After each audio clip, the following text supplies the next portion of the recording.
கொடுத்த வாக்குறுதிகளை நிறைவேற்றலை 98% அப்படின்னு இவர் சொல்கிறாரு. ஒன்றுமே நிறைவேற்றலை அப்படின்றாரு. அப்புறம் எதுக்கு அந்த கூட்டணியில் இருக்குங்க? வாக்குறுதியை நிறைவேற்றாத ஒரு கட்சியுடன் எதுக்கு கூட்டணியை நீடிக்கிறீங்க? திரும்ப தமிழ் தேசியம் என்பது எந்த தேசியத்துக்கு எதிரானது? அது இந்தி தேசியத்துக்கு எதிரானதா, இல்லை இந்த இந்திய தேசியத்துக்கு எதிரானதால் தமிழ் தேசியம் இருக்க முடியும் அப்படின்றது அவர் கேள்வியாக இருக்குது. கவர்மெண்ட் ஏஜென்சியை தங்களுக்கு சாதகமாக பயன்படுத்துகிறதுக்கு எல்லா அரசும் முயற்சிக்கும். பாஜக அதை ஓப்பனாகவே செய்கிறாங்க. தன்னுடைய பழைய வீரியம்லாம் இல்லாமல் அவங்க ஒரு ஆர்எஸ்எஸ் பிஜேபிக்கு பயப்படுற ஒரு கட்சியாக தான் இன்றைக்கி இருக்கிறாங்க.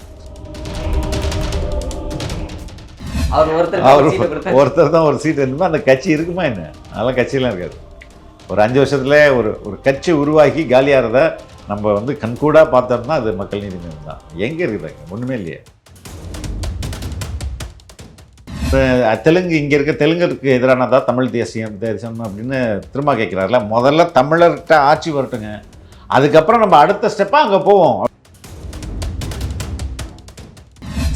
திருமாவுக்கு அப்படி ஒரு பெரிய சிக்கல் இருக்குது. ஏன்னா விஜய்க்கு திருமாவுடைய கட்சியிலேருந்து அதிக பேர் விஜய்க்கு போகலாம் அப்படின்றது சொல்லப்படுது.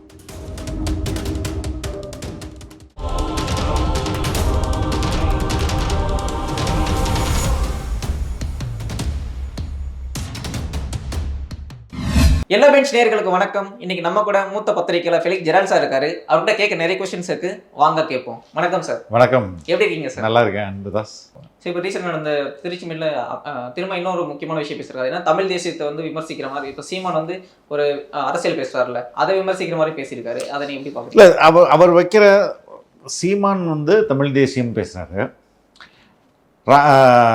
திரும்ப தமிழ் தேசியம் என்பது எந்த தேசியத்துக்கு எதிரானது? அது இந்தி தேசியத்துக்கு எதிரானதா, இல்லை இந்த இந்திய தேசியத்துக்கு எதிரானதால் தமிழ் தேசியம் இருக்க முடியும் அப்படின்றது அவர் கேள்வியாக இருக்குது. அந்த கேள்விக்கு சீமான் என்ன சொல்கிறாரு? தொடக்கத்தில் ஃபஸ்ட்டு நம்ம இதை பண்ணுவோம், இதை பண்ணிவிட்டு அதுக்கப்புறம் அங்கே போவோம். அவர் என்ன விமர்சனம் வைக்கிறாங்க? தெலுங்கர்களுக்கு எதிரானவர்கள், தெலுங்கு இங்கே இருக்க தெலுங்கருக்கு எதிரானதா தமிழ் தேசியம் அப்படின்னு திரும்ப கேட்குறாருல. முதல்ல தமிழர்கிட்ட ஆட்சி வரட்டுங்க, அதுக்கப்புறம் நம்ம அடுத்த ஸ்டெப்பாக அங்கே போவோம் அப்படின்றாரு.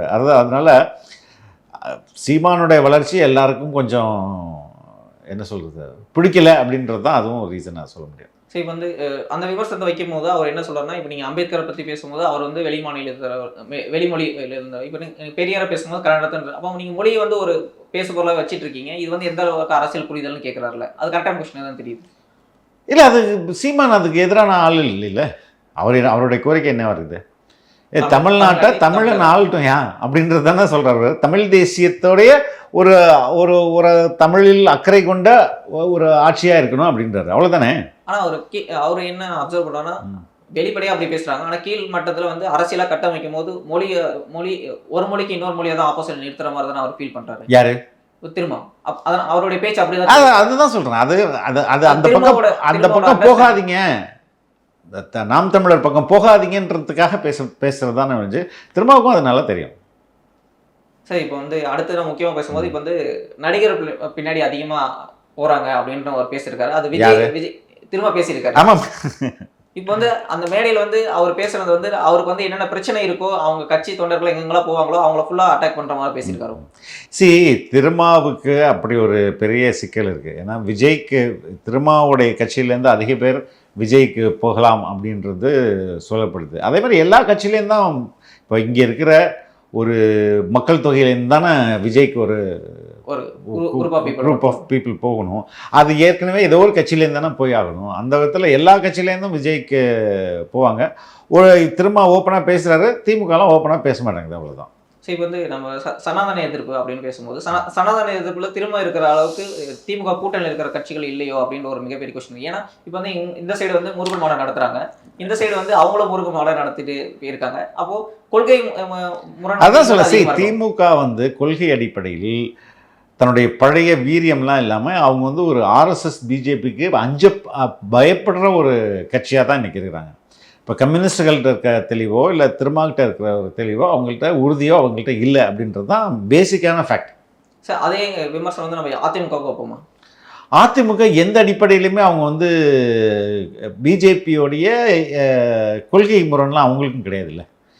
ஏடிஎம்கே கிட்டத்தட்ட ஜெயலலிதாவோட பீரியடில் அந்த ஆடுகோழி பள்ளியிடறதுக்கு எதிரான சட்டம்லாம் நிறைவேற்றும் போது அவங்களும் கிட்டத்தட்ட ஒரு ஒரு இந்துத்துவவாதியாக தானே இருந்தாங்க. அதனால் அது அந்த கட்சி அது இன்றைக்கும் பொருந்தும் அது. இப்போ நம்ம விமர்சனம் வைக்கும் போது அதிகமான விமர்சனம் வந்து திமுகவோட கொள்கைக்கு தான் வைக்கிறோம், தவிர அதிமுக கொள்கை மேலே வைக்க மாட்டோம். ஏன்னா அவங்க அப்படி சொல்லலையே. நாங்கள் வந்து நாங்கள் வந்து ஆரியத்துக்கு எதிரானவர்கள் இந்துத்துவத்துக்கு எதிரானவர்கள் அவங்க சொல்லவே இல்லைல்ல. அது சொல்கிறது யார்? திமுக. அதனால தான் அவங்க மேலே அந்த விமர்சனம் வைக்கப்படும். எங்க சொன்னீங்கன்னு ஒன்றும் நடக்க மாட்டேங்குது அப்படின்ற மாதிரி அவங்கள்ட்ட அந்த விமர்சனத்தை வைக்க வேண்டியதாக இருக்குது. இப்போ 2026 எலெக்ஷன்ஸை போகும்போது இந்த சீட் வந்து எவ்வளோ பேச போகிறோம் அப்படின்றது இப்போ இருக்கிற கூட்டணி வந்து உடைக்கும் அப்படின்னு நீங்கள் நம்புறீங்களா? இப்போதைக்கு திமுக கூட்டணி வந்து ஸ்ட்ராங்காக தான் இருக்குது. அதில் வந்து மாற்றங்கள் நடக்கும், வாய்ப்புகள் நிறையா இருக்குது. மேக்சிமம் திமுக தன்னுடைய கட்சிகளை இழக்காது அப்படின்னு தான் நான் நினைக்கிறேன். அதுக்காக அதை இந்த சீட்டை அதிகரிக்கிறதுக்காக இவங்க பேரங்களும் பேசுவாங்க. பட் பெருசாக சேஞ்சஸ் வராது அப்படின்றது தான் நான் எதிர்பார்க்குறேன். இப்போ திமுக கூட்டணியில் வந்து மக்கள் நல கூட்டணி அது மக்கள் நீதி மையம் உள்ளே வந்திருக்காங்க அப்படிங்கும்போது அவங்களுக்கும் ஒரு சீட்டை கொடுக்கறதுக்கு அதெல்லாம் வாய்ப்பே கிடையாது. அவர் ஒருத்தர் தான் ஒரு சீட் இருந்துமா அந்த கட்சி இருக்குமா என்ன? அதெல்லாம் கட்சியெலாம் இருக்காது. ஒரு 5 வருஷத்துல ஒரு கட்சி உருவாகி காலியாகிறத நம்ம வந்து கண்கூடாக பார்த்தோம்னா அது மக்கள் நீதி மையம் தான். எங்கே இருக்குதாங்க? ஒன்றுமே இல்லையே. சரி, இப்போ வந்து மேடையில் பேசும்போது என் கட்சிக்கு வந்து நான் எங்கே போனாலும் என் மேலே இடி ரைடு ஐடி ரைடு எதுவுமே வர முடியாது அப்படின்னு சொல்லி திரும்ப பேசுகிறாரு. அப்படின் போது இங்கே இடி ரைடு இதை வச்சு அரசியல் பண்ணுறாங்களோ அப்படின்ற ஆப்வியஸ் அரசியல் தான் பண்ணுறாங்க. அவங்க கவர்மெண்ட் ஏஜென்சியை தங்களுக்கு சாதகமாக பயன்படுத்துகிறதுக்கு எல்லா அரசும் முயற்சிக்கும். பாஜக அதை ஓப்பனாகவே செய்கிறாங்க. அதுதான் அதில் வந்து இதில் எப்படி இல்லை இடியெல்லாம் வந்து கரெக்டாக செயல்படுதுன்னு ஆனால் இடியும் செயல்படணும்னா உங்கள்கிட்டையும் தப்பு இருக்குல்ல. அவன் அரசியலுக்கு தான் பண்ணுறான். நீங்கள் பாட்டிலுக்கு 10 ரூபா வாங்கினீங்களா இல்லையா? மண்ணுக்கு அதிக ரேட்டுக்கு கொள்ளையடிச்சிங்களா இல்லையா? அப்போ அந்த தவறு நீங்கள் பண்ணியிருக்கீங்களே. இப்போ அந்த தவறு திரும்ப எதுவும் பண்ணல, அதனால் வர முடியாதுன்றாரு. அவர்கிட்ட என்ன பண்ண முடியும்? ஆட்சியில் இருக்கிறாரா இல்லை கொள்ளையடிச்சாரா? இல்லை. ஸோ அந்த அடிப்படையில் இவர்களும் நிறைய தவறு பண்ணியிருக்காங்க. அப்போ இடிக்கு பயப்பட தான் செய்யணும். அதுதான் உண்மை. இடி பாஜக தனக்கு சாதகமாக இடியை பயன்படுத்திக்க தான் செய்யும். கம்யூனிஸ்ட் எடுத்துக்கிட்டா அவங்களுக்கான மிகப்பெரிய பேஸ் வந்து தொழிலாளர். ஆமாம். இந்த சைடு விசிக்கு எடுத்துக்கிட்டா அவங்க மிகப்பெரிய பிரச்சனை வந்து ஜாதிய பிரச்சனைகளை பற்றி பேசுறது. இந்த மாதிரி பிரச்சனைகள் நடக்கும்போதும் கூட்டணி தர்மத்துக்காக இதெல்லாம் எங்கே பேசுகிறாங்க? அதுதானே பிரச்சனையாகவே இருக்குது. சிபிஎம் தோழர் மட்டும் அப்பப்போ சொல்கிறாரு. அதுவும் வந்து பெருசாக அதுக்காக அவங்க கூட எதுக்கு இருக்கீங்க? கொள்கை சொல்கிறீங்க அவங்க எதுவுமே செய்யலை, கொடுத்த வாக்குறுதிகளை நிறைவேற்றலை 98% அப்படின்னு இவர் சொல்கிறாரு. ஒன்றுமே நிறைவேற்றலை அப்படின்றாரு. அப்புறம் எதுக்கு அந்த கூட்டணியில் இருக்குறீங்க? வாக்குறுதியை நிறைவேற்றாத ஒரு கட்சியுடன் எதுக்கு கூட்டணியை நீடிக்கிறீங்க? இவங்க சொன்னதெல்லாம் பொய் சத்தியம்ட்டு வெளில வர வேண்டியதானே? அப்படி வந்துட்டு நீங்கள் விமர்சிங்க. அதனால் அவங்க மக்கள் பிரச்சனையே பேச மாட்டேங்கிறாங்களே. ஏதோ இங்கே அண்ணா பல்கலைக்கழகம் விஷயம்லாம் நடந்தது, எங்கே இவங்க பெருசாக ரியாக்ட் பண்ணாங்க? ஆனால் அந்த பிரச்சனையை வந்து ஃபஸ்ட்டு மீட் பண்ணி அதை வந்து ஒரு மக்கள் போராட்டம் மாற்றதுக்கு முன்னாடி ஸ்டெப் வந்து மாணவர் சங்கம், கம்யூனிஸ்டோட மாணவர் சங்கம் தானே எஸ்எஃப்ஐ தானே பண்ணியிருந்தாங்க. ஆமாம், அது ஒரு அமைப்பு தானே. அதை தாண்டி வேறு என்ன நடந்துச்சு? ஏன் இப்போ எல்லாருக்கும் தெரியும் அந்த ஒரு கிரிமினலால் அந்த வேலை பண்ணியிருந்துருக்க முடியாதுன்னு எல்லாருமே அதானே சொல்கிறாங்க. அந்த ஒருத்தனை தாண்டி அவன் ஏன் வந்து இதற்கு இவங்க அழுத்தம் ப்ராப்பராக கொடுத்துருந்தாங்கன்னா இது இன்னும் கொஞ்சம் டெமோக்ராட்டிக்காக நடந்திருக்கும்ல. இந்த விசாரணை நடக்கலைல்ல. சரி, இப்போ வந்து நம்ம வந்து திமுக இப்போ வந்து அதிமுக எடுத்துக்கிட்டா அவங்க வந்து கரெக்டான ஒரு எதிர்கட்சியாக செயல்படாதனால தான் விசிகாவும் அவங்கள நோக்கி போகும். எஸ் இங்கே அண்ணாமலை மட்டும் ஒரு பரபரப்பு எதிர்ப்பு அரசியல் பண்ணாரே வந்து ஏடிஎம்கேயும் தன்னுடைய ஒரு எதிர்கட்சியாக இன்னும் ஸ்ட்ராங்காக செயல்படவே இல்லையே. அவங்களும் செயல்பட்டுருக்கணும், மற்ற கட்சிகளும் செயல்பட்டுருக்கணும். அப்போ தானே வந்து அரசை வந்து சரியாக கேள்வி கேட்டு சரியான வழியில் கொண்டு போக முடியும். இவங்க கூட்டணி தர்மத்துக்குன்னு சொல்லிட்டு இவங்களும் வாங்கி திறக்கிறதில்ல. ஏடிஎம்கே சைடில் வந்து எடப்பாடியும் வந்து பெருசாக ரியாக்ட் பண்ணுறதில்ல. பாதி நேரம் அவர் சேலத்தில் இருந்துறாரு.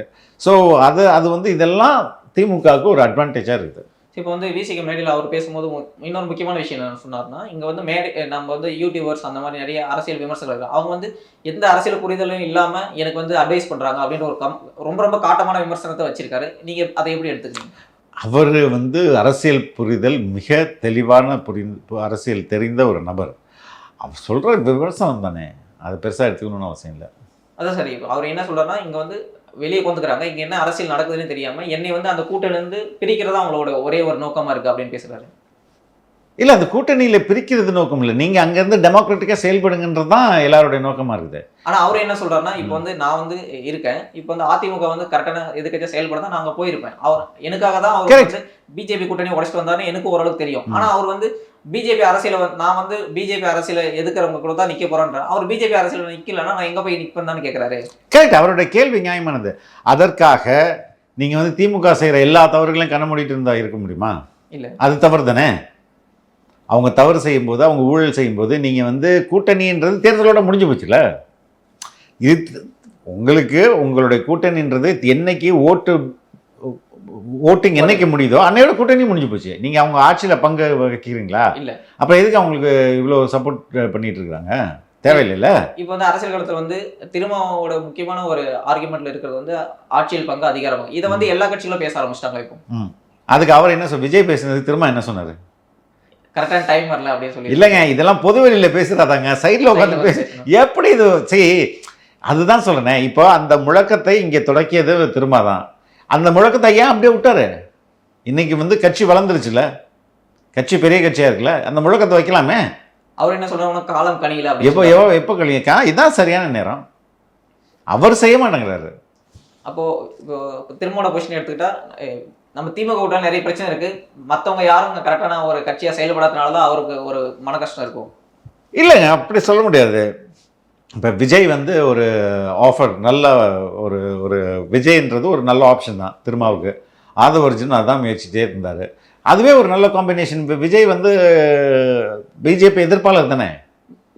பிஜேபி எதிர்ப்பாளர். இப்போ திருமா போனாருன்னா விஜய் பக்கம் காங்கிரஸ் கூட வந்துருங்க.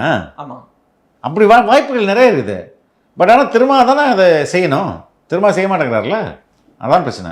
சரி, இந்த இடத்துல தான் நம்மளுக்கு ஒரு முக்கியமான கொஸ்டின் வருது. விஜயோட பொசிஷன் வந்து அவர் வந்து பாஜக எதிர்ப்பு அப்படின்னு பேசுறாரு. இங்க இருக்கிற பாஜக தலைவர்கள் விஜய் கூப்பிட்டுட்டே இருக்காங்க. இது என்ன ஒரு மெசேஜ்? அது எல்லாத்தையும் கூப்பிடுறது தானே, எல்லா கட்சியும் கூப்பிடுறது தானே. அவர் தனியாக நிற்கிறாரு வாங்க அப்படின்னு கூப்பிடுறது தான்.